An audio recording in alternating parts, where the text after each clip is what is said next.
Hey sweet friends, my name is Rachel and welcome back to Rock City Cookies. We are continuing our Valentine's Day series. So today we are going to talk about how I decorated these Valentine's themed cupcakes. Now with a lot of my designs, I highly recommend that you just take what you learned from this tutorial video and you can apply it in all sorts of other ways with other themes and other designs. I have made cupcake cookies over and over and over again. I have done them with Disney World, Mickey Mouse inspired cupcakes. I have made just birthday themed cupcakes. I have done rainbow themed cupcakes, tie-dye themed cupcakes, and on and on and on. The amount of themes that are birthday or celebration related that you can incorporate a cupcake theme into are endless. So feel free to take whatever you learned from this specific tutorial video and apply it to your cupcake cookies in the future, regardless of if they are Valentine's Day themed or not. So let's get into it. Welcome to Rock City Cookies, where we talk about all things cookies. If you're new to the channel, hit that subscribe button and click the bell icon to be notified when we upload a new video. Thanks for watching. As always, let's talk about where you can find this specific cookie cutter. So this one is our cupcake slash ice cream cup cookie cutter, which is on our shop, which I will link in the description box below. So you can use this for cupcakes, but you can also use it as an ice cream cup cookie as well. So it is a pretty versatile cookie cutter, which is nice because you're getting more bang for your buck. Now the size I'm using in this video is our medium size, which is about 3.5 inches at the longest length, which makes it a pretty substantial cookie. I typically prefer the medium size of most designs unless you have a cookie cutter that's really thin. And in that case, you might need a longer cookie cutter around 4 inches just to make up for the thinness of the cookie. So like an example would be a golf bag. So that's a tall cookie, but it's relatively thin. And so you would want a longer cookie to kind of make up for that difference, because if you're doing a really thin cookie and it's only 3.5 inches long, it's going to look a little bit on the small side. But for the most part, if it's not a long and tall or long and thin cookie, then I definitely prefer around a 3.5 inch cookie for almost all of my sets. To begin decorating this cookie, you want to do the bottom portion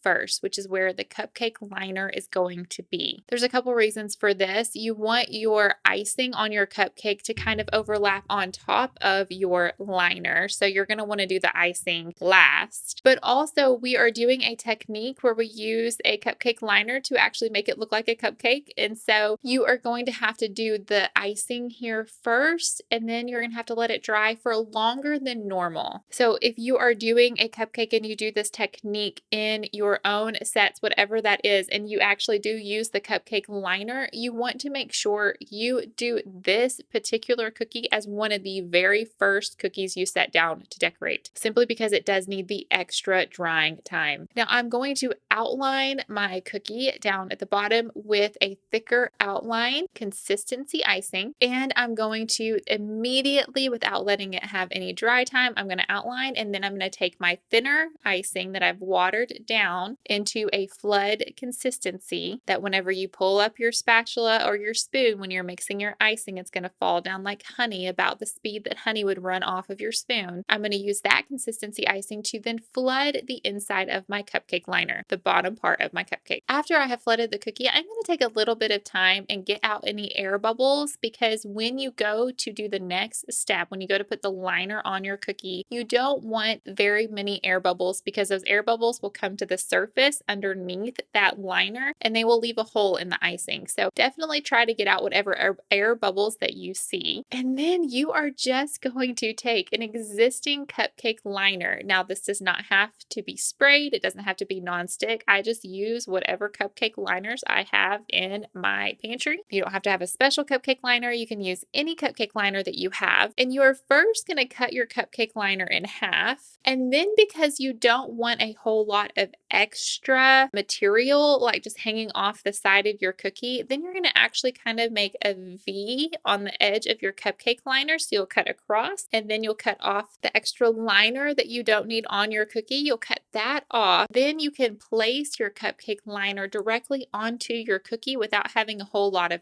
extra on the side. Because the extra cupcake liner that you don't need, when you go to set your cookie down on the table, it actually could press up off of your table if it's too much extra. And so then it could be pushing off the icing. So you want to make sure it lays flat on your icing. So just cut off the extra. It's just easier to work with. And then you can place that cupcake liner onto that wet icing. So you're going to want to do this step immediately after you flood your cookie. So with that cupcake liner, just carefully place it down onto your icing. And then I used my scribe tool to kind of press my cupcake liner into my icing just to really make sure that those ridges were very visible at the end product. So when you are pressing into that liner, don't press too hard because you don't want your icing to spill over the edge of your cookie, but you do want to press enough that that liner is touching your icing in all the areas.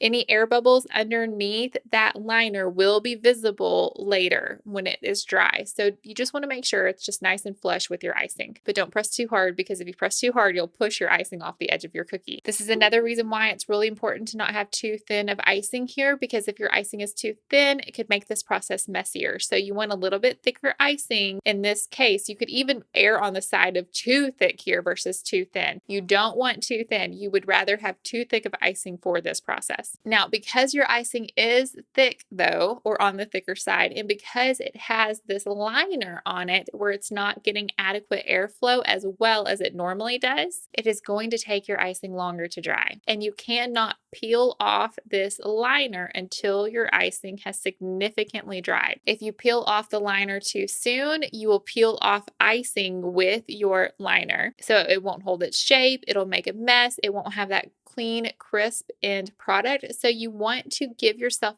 plenty of drying time. Make sure you're doing this in front of a fan because the fan will help to dry that icing faster. I never do this without my icing being under a fan. Okay, so if you don't have a fan, you can use a dehydrator. I don't have a dehydrator, so I can't give you timeline on if and how long that would take in a dehydrator. If you don't have either of those things and you're still having some issues, you could put your oven on the very lowest setting, as low as it could possibly be. Put your cookies into the oven. Crack your oven though. Don't close your oven. Crack your oven. Put them in the oven for just a few minutes, for about 10 minutes or so. So some of that heat is coming out. Set a timer for about 10 minutes and just kind of check and see if you can take it off then. That heat will not cook your cookies anymore, but it will kind of help to dry out that icing. Now, I don't really recommend doing this process very often. I have not had like great results with it long term or doing it for a whole set of cookies to help speed up a drying process or anything like that. It's just whenever I have an issue like this where I'm doing a parchment paper technique where I feel like it could use a little bit extra drying time that I have used the oven and found that it was okay to do. I just don't necessarily recommend it just for drying out your icing faster. In my early days when I attempted to do this,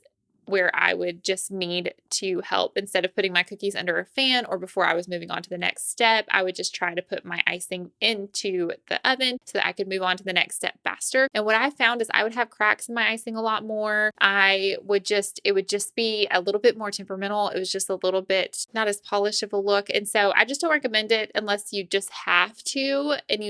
I would start with drying it under a fan first. And then if it's still not drying and you still need some help, then maybe try putting it in the oven to see if that'll help speed up the process for you. So while you can test and see if your parchment paper is going to come off of that cookie while it's still in the oven, I do highly recommend that you pull those cookies out, you let them come down completely to room temperature, and then you try to take off the parchment paper off the rest of the cookie or the cupcake liner. Now, speaking of parchment paper, you can do this technique with parchment paper. If you don't want to use a cupcake liner, you can get a parchment paper and you can cut squares. And then with your parchment paper, you can just fold it back and forth like an accordion, like a fan, and then you can put that down onto your cupcake, and that works too. And I have done that in the past as well. I was just trying to kind of speed up the process, and I wanted to try using an actual cupcake liner for this technique, and it was a lot faster to just use an existing cupcake liner. But I have had great results with parchment paper being folded back and forth and then placing that parchment paper onto my icing. Both of them had great results. Now that our cupcake liner portion of our cookie is drying, let's move on to making some royal icing transfers. transfers for this design. I knew that this was going to be a Valentine's Day themed, and I always, no matter what the theme is, I always add something that ties in the theme into the icing itself. So for instance, when I did like Disney World or Mickey themed cupcakes, I would put Mickey silhouettes with his ear and his face. I would put those onto the icing. When it's been with rainbow themed, I had a rainbow cupcake liner, but then in the icing itself, I just had little rainbows in there. So I love to do royal icing transfers as sprinkles that match whatever theme I'm doing, and I put those in the icing of the cupcakes, as well as just with like some sprinkles themselves sometimes, where you can make your own sprinkles using the royal icing of your existing colors of your set. And when I do that, I just line acetate and I just do lines of icing. I let those dry on the acetate or parchment paper. And then after that icing has dried, then you just literally scrunch up all of that icing and you cut it all up, and then it makes little bitty sprinkles for you. And you can sprinkle that onto your cupcake icing so it looks like sprinkles. But I also like to add something that matches the theme into our cupcake icing. And so that is why on this one, I chose to do hearts, because we're doing a Valentine's Day theme. And so I wanted to make royal icing hearts that could be little candies, little sprinkles that can go in our icing to match our theme. So since this was before I knew how to make my own templates for royal icing transfers, and since I didn't have a template, I decided just to freehand various sizes of hearts to go in this icing. So I did some larger hearts, and then I did a whole sheet of smaller hearts. So this is just acetate. I'll link it down in the description box below. You can get a whole roll of it. This is kind of what bakers tend to use around their cakes or something along those lines, but I just cut sheets. I lay them flat. I put a heavy like book, several books on top of them. I lay them flat until they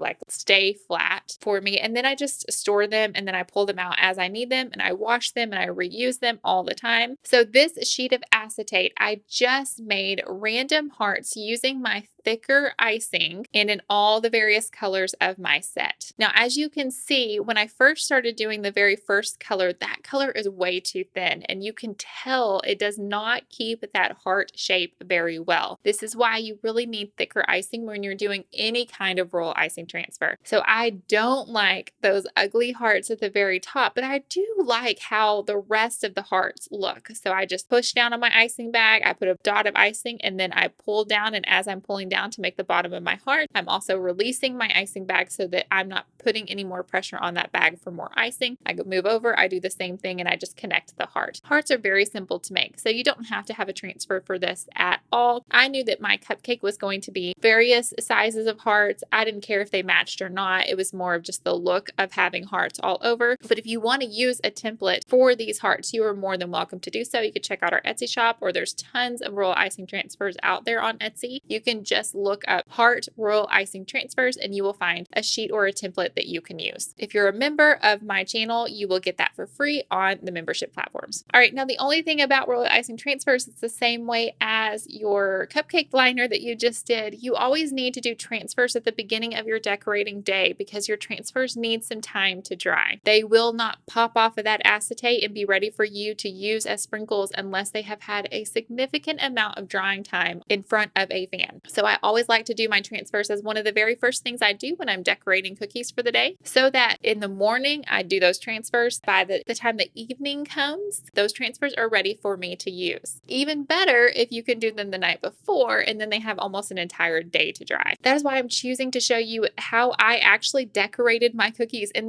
this order for this day. I knew the most important thing was that cupcake liner and that it really needed to be dry. So that's the very first thing I did. Then I pulled out my transfer acetate sheets and I started doing these hearts second. That's before I decorated any other cookie that day. I did the cupcake liners, and now I'm doing the royal icing transfers, and then I'll move on to decorating the rest of my cookies. So this part, it is a hand killer. So it depends on how many sprinkles you need, how many hearts you need, and depends on what sizes you're doing. If you're just doing one size totally and you only have to do one sheet, then that's fine. Thank goodness you only have to deal with the hand cramping for one page. If you're making multiple sizes, and especially with the smaller hearts, it really, you have to do a whole lot more to fill up an entire page. So it's really just a matter of how many you need, but this process might take you a few minutes to do. But just remember, by doing it now, that is less work for you later. It's super easy later when we go to put the sprinkles on.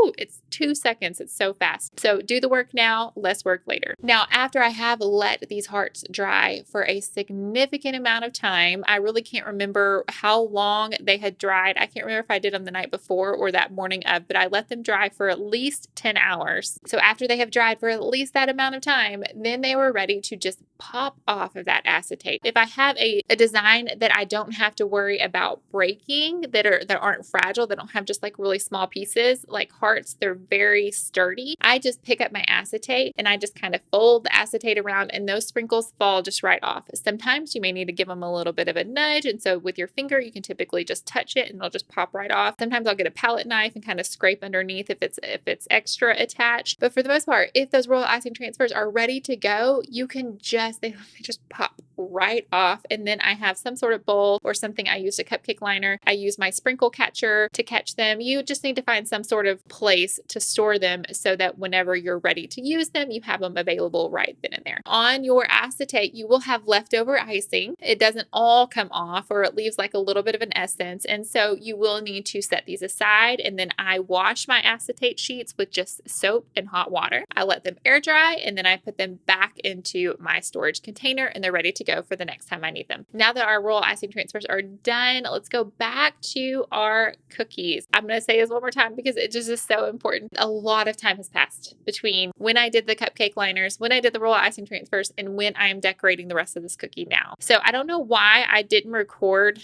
Did I record it? Nope. I have no idea why I did not record myself peeling off the cupcake liner. So I really apologize for that. I do want to say not every single one is going to be perfect. I had a few that whenever the cupcake liner did pull up, it took a little bit of the icing with it. Don't panic if that happens. This one was a perfect pull. I had no issues. You can definitely see all the ridges of the cupcake liner. I had plenty of dry time, so the cupcake liner just peeled right off. But I did have a couple of other ones that had some spots that just weren't completely dry. And because of that, the cupcake liner peeled off some of the icing as well. And it's frustrating when that happens, but because I was able to have the royal icing transfers, the little hearts, I will show you some of the B-roll footage of when the set is complete. You can see some of the cupcake liners have hearts on the liners themselves. So when you see that in my final product, it's because some icing was missing when I pulled off the cupcake liner. And so instead, I just made a new design.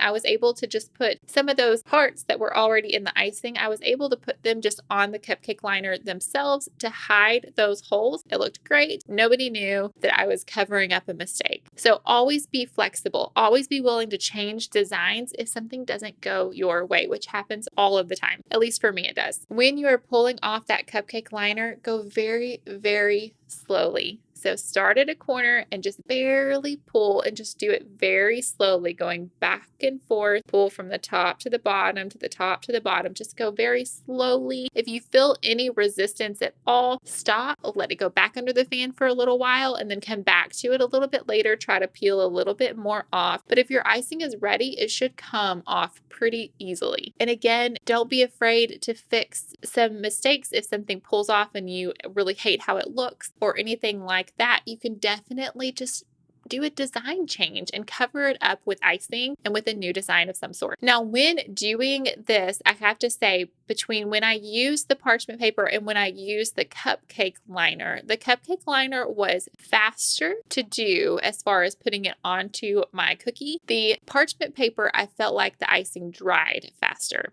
And I think the reason for that is because the cupcake liner, it goes all the way even on the bottom of my cookie. And so to give that kind of lined look on the bottom, like it looks like an actual bottom of a cupcake. Whereas with the parchment paper being folded like an accordion, there was like air that could go through the bottom of those folds. Do you see what I'm saying? Because that parchment paper didn't cover the entire icing, including the bottom of the icing like this one did. I recommend that if you do the cupcake liner, just turn your cookies where your fan is blowing on them, where the ridges are, so the airflow can go through that part of your cupcake where the ridges are versus just blowing onto your parchment paper as a whole, because you're really wanting that fan to access that icing. And if the parchment paper is covering the entire icing and there's nowhere underneath for the airflow to go, it's going to take longer to dry. So just make sure you turn your cupcake cookies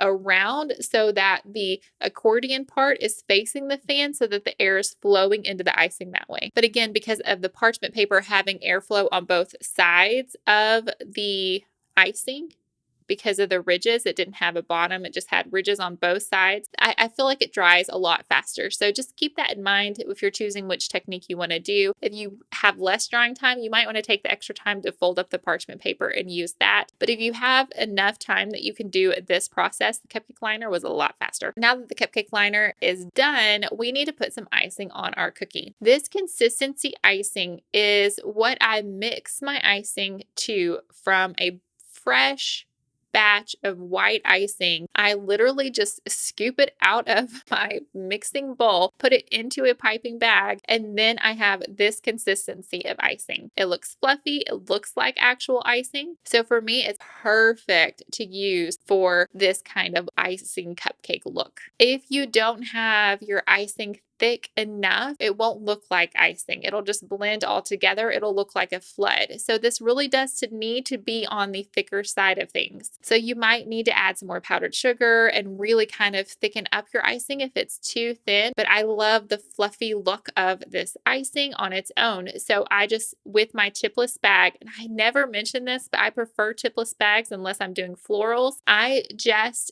cut across the bottom of my tipless bag a decent sized hole so that I'm able to get this icing look. If your hole is too thin, then it won't look right. It won't look the same. Whereas if you have thicker icing and a bigger hole in your icing bag, then more icing can come out at once and you can kind of have this like wavy icing look, this frosted look. Now you don't want too big of a hole because you definitely want to still be able to have layers of icing, but you can kind of play around with it. If you feel like your hole's not big enough, then definitely cut a little bit more, take it really slow and just go, just a tiny bit up your bag makes a huge difference. If you feel like your hole got too big, and yes, I know that's what she said. If you feel like the hole in the bag is too large, then just get a new bag, cut a larger hole in the bag that you have, and just squeeze out that icing into a new bag and start over. So it's okay to make mistakes. You're learning and you'll have to kind of get a feel for what size you think is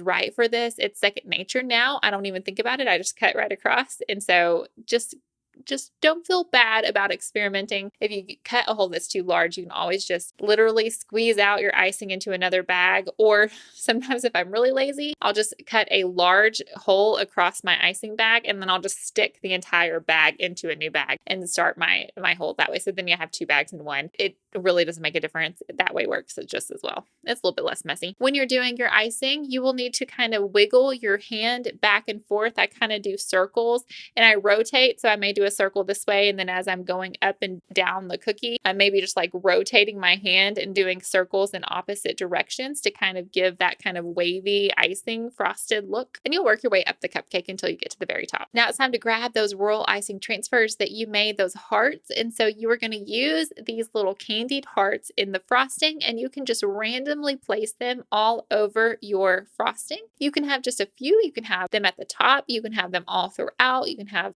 as many as you want on these cupcakes. There's no wrong way to do this. On this design, I chose not to use any sprinkles. I just wanted to keep it with just the frosting and the hearts because again, I was doing this for my child's class party. And so I was just trying to crank out, I have 4 kids and they each had class parties on the same day. So I was just trying to crank out as many cookies as I could. So I kept my designs very, very simple, but simple does not mean boring. So I think that this cookie ended up being just the right amount of touch much simple and yet elegant, and definitely screamed Valentine's Day. After you have your hearts how you want them, this cupcake cookie is done. Now remember, you can, even if you aren't trying to fill up holes on the bottom, you can also put some hearts on the cupcake liner itself. If you feel like the bottom of the cupcake looks a little boring, feel free to do that. And in the end, I ended up doing a mixture of cupcakes that had hearts on the cupcake liner and some of them that didn't. So really, it's just up to you. I hope you learned something today. I do have one more Valentine's Day design to share with you guys, and then we will move on to other designs over the coming months. Thank you so much for watching. Happy Valentine's Day, sweet friends, and I will see you soon. Bye-bye.